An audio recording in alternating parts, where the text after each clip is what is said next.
listen, and relax.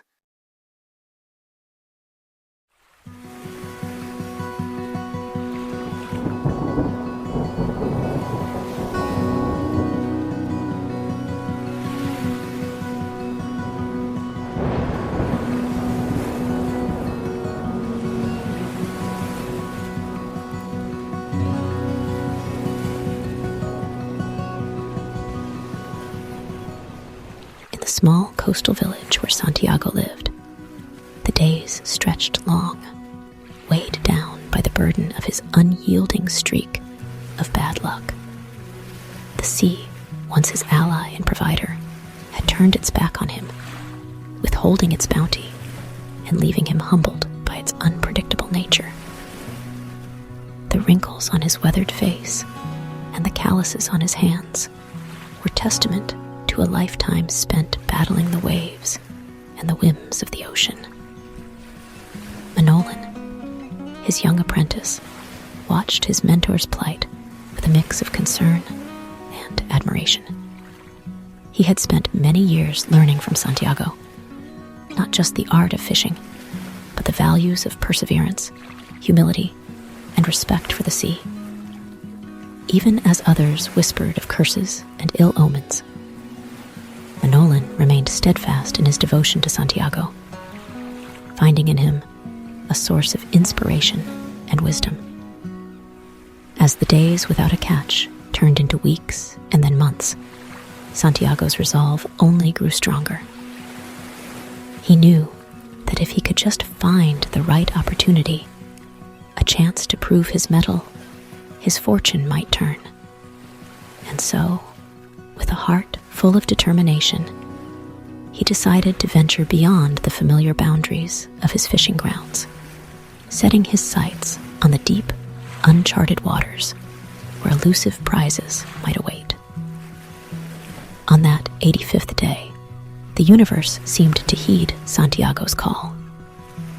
The line tugged with an almost supernatural force, and as he struggled to reel in his catch, he knew that this was no ordinary fish.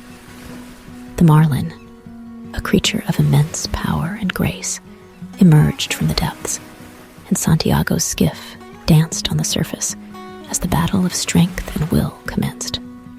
Days blended into nights as the old fisherman and the majestic marlin engaged in a duel that transcended the physical realm.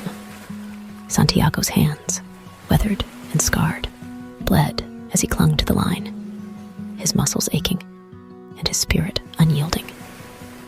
The marlin, too, exhibited an unwavering spirit, a reflection of Santiago's own tenacity. In their struggle, Santiago found himself forming an unexpected bond with his adversary, a mutual respect for each other's resilience. As the battle raged on, Santiago's mind journeyed through the corridors of his memory. He relived the exhilaration of past victories and the warmth of distant love. He pondered the philosophy of suffering and endurance, understanding that life's trials were as inevitable as the tides that ebbed and flowed. Through it all, he clung to his purpose, a lone sailor in the vast expanse, driven by an unquenchable thirst for triumph. Then, as the sun painted the sky with shades of gold, Santiago's strength prevailed. The marlin, its strength finally spent, succumbed to the inevitable.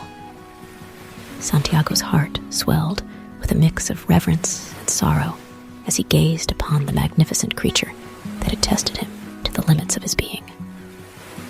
However, the story's climax gave way to a sobering reality.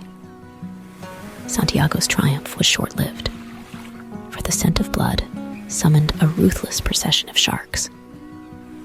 As he fought valiantly to protect his prize, the sea's predators tore into the marlin's flesh, leaving behind a skeletal remains and a defeated Santiago, his hands now bloody and blistered. With a heavy heart, Santiago guided his skiff back to the village, where the remnants of his catch hung in stark contrast to the glory he had once envisioned. The villagers marveled at the size of the marlin's bones, but their admiration was tinged with sadness for Santiago's loss. Among them stood Manolin, his youthful determination now matched by an even stronger resolve to stand by Santiago's side. The village whispered of Santiago's courage and unyielding spirit, and the story of his battle with the marlin spread far beyond the shores.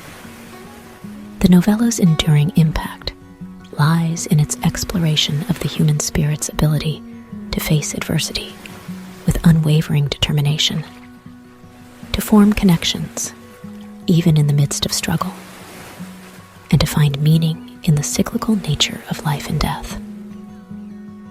Santiago's journey, both physical and spiritual, serves as a reminder that while life's challenges may leave scars, they also shape the essence of who we are.